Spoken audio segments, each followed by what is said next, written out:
Hello, everybody. I am doing the fourth try of this. Anyway, so welcome back to another week of content.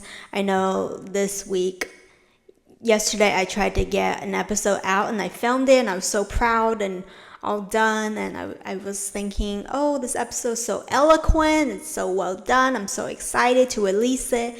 And the information is also very useful. Then I go to edit it. And there's no sound.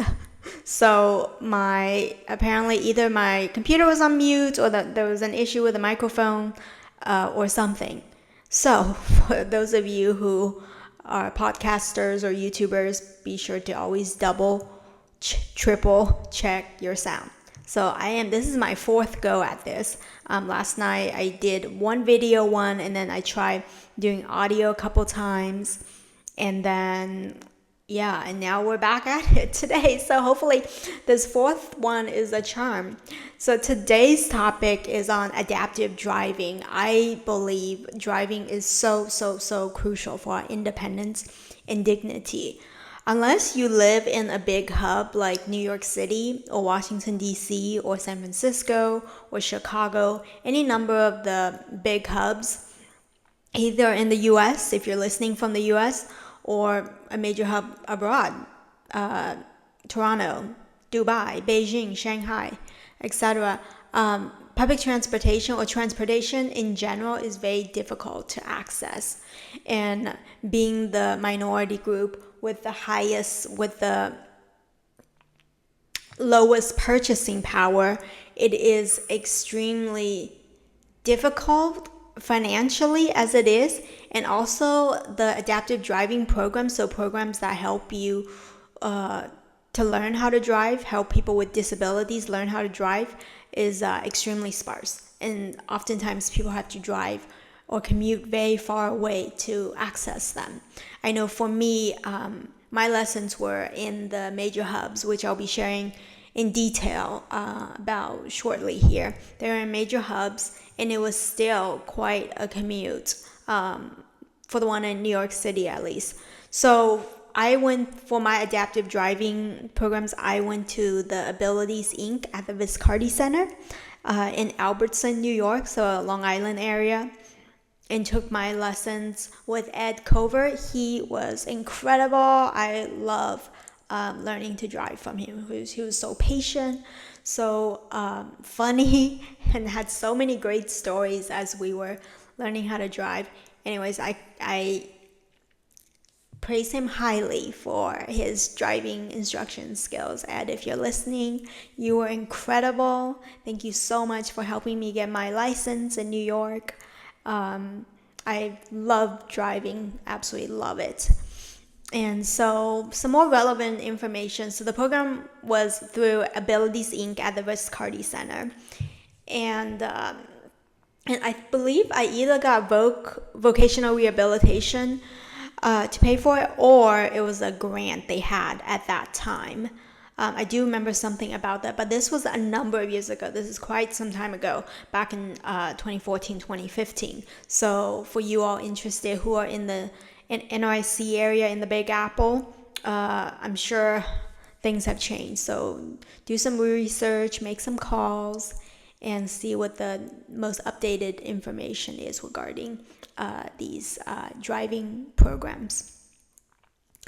And then for so after I got my license in New York, I went to grad school in London. So I didn't get to drive actually for a bit. And when I finished my master's degree, I came back to the US and moved to Washington, D.C. to live. And I took some more lessons at MedStar NRH. So they have an adaptive driving program. I thought that they say you needed to already have a license to go through the program. Luckily, I already had a license. Because of, for me, there was a gap between getting my license and then actually driving. So I felt more comfortable taking more lessons. And so I already had a license. But for those of you who don't have a license, there might be some other steps. It doesn't make a whole lot of sense to me to have to go through that adaptive driving program and already have a license. So feel free to, do some research and see what options are for you, especially if you are lucky enough to be in a major hub that has adaptive driving programs like New York City, like MedStar, like New York City and like Washington, D.C. And I'm sure, pretty sure a lot of the major cities like Chicago, San Francisco, and some other major hubs out there. Basically, any of the top 10 big cities in the United States, I would assume, would have an adaptive driving program. Outside of those, I cannot guarantee. I grew up in Oregon, in a small town, and then I went to school in the second largest city in Oregon, Eugene, and I didn't really hear of adaptive driving programs. Portland, Oregon may have had one, and that would have been a long drive for me. I grew up in Sheridan, Oregon, just right outside of Sheridan, and so the programs would have been extremely far. It would have been like an hour and 45 minutes to drive to each way, even if they had one. I don't recollect if they did or not, because at that time I wasn't so proactive in looking up those programs. So I want to share a little bit more information about the MedStar program in Washington, D.C. So the MedStar NRH program, that one, I got the funding through vocational rehabilitation. So look into that. I do believe a lot of states have vocational rehabilitation programs. And so see where is the closest one near you and see if you can get it funded, if finance is an issue for you, because learning to drive, being competent in driving is so important in all facets of your life, with your career, commuting to and from work, with, your social well-being, be able to see your friends and access different hobbies that you may have. It's just very crucial. And, as for those of us who have a mobility disability, we know that there are a lot of things in the physical world that is very inaccessible. And so being able to drive and being able to access those places ourselves, it makes a huge difference. But they are hefty, so if finance is an issue, I don't remember how much the program was in New York City, but the one in Washington, D.C. was $170 per hour. So that is quite a price tag.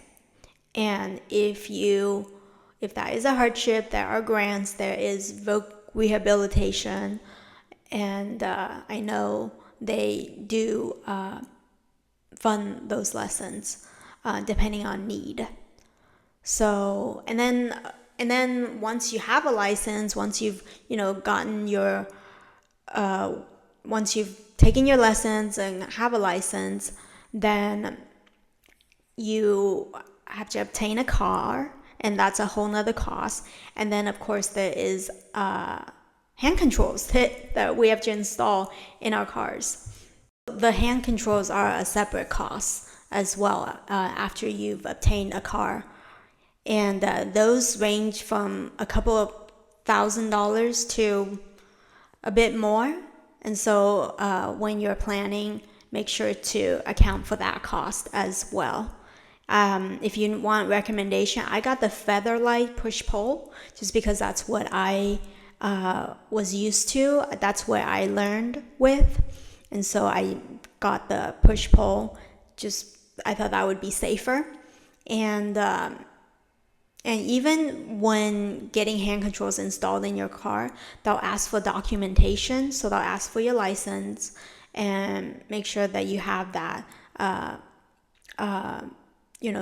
have the license specify that you need hand controls. And then sometimes even when you do have a license, they also require you to show medical proof of your disability. Luckily, I was able to find a place that was okay with just seeing my license and saw that I needed to use hand controls. But with some places, they make it extra hard, I feel. They make it extra difficult, as if the whole process of learning to drive isn't difficult enough, going from, finding a program to teach us, to getting a car, to choosing the hand controls, to getting the hand controls installed. Even when everything goes smoothly, the process is still long and tedious. So do be patient. I'm sure most of us, people with disabilities, are used to having to wait, having that process be really long and tedious. And so it's just more of that. And so hopefully that helps with everything that I've described. It helps when you are going through the process of learning to drive and driving, and then getting hand controls installed in your car. So I've personally really love driving. I've crisscrossed the country a couple times now, and have covered all of the national parks in the United States, in the lower 48 states. And I still have some I need to go to in Hawaii, Alaska, and then there's one in American Samoa. But as far as the lower 48 goes, I've driven to them all, and it was such a fun road trip. I actually did it in multiple segments. And so it is worth it for those of you who want to learn to drive. The resources are out there. I think that's a wrap. That's everything. This is my fourth time filming this, like I said, and I'm glad it's finally done and about to be released. I sound checked 3 times before actually starting, so I'm pretty sure it's gonna be okay this time. Anyways, so I will connect with y'all next week. Thank you so much for your patience, and I do apologize for this being a day delayed from the release commitment of 1 episode per week. Aiming for always striving to be better and not necessarily perfection. I'm a human just like you, and I'm trying my best. So thank you so much for bearing with me. And let's connect next week. Bye-bye.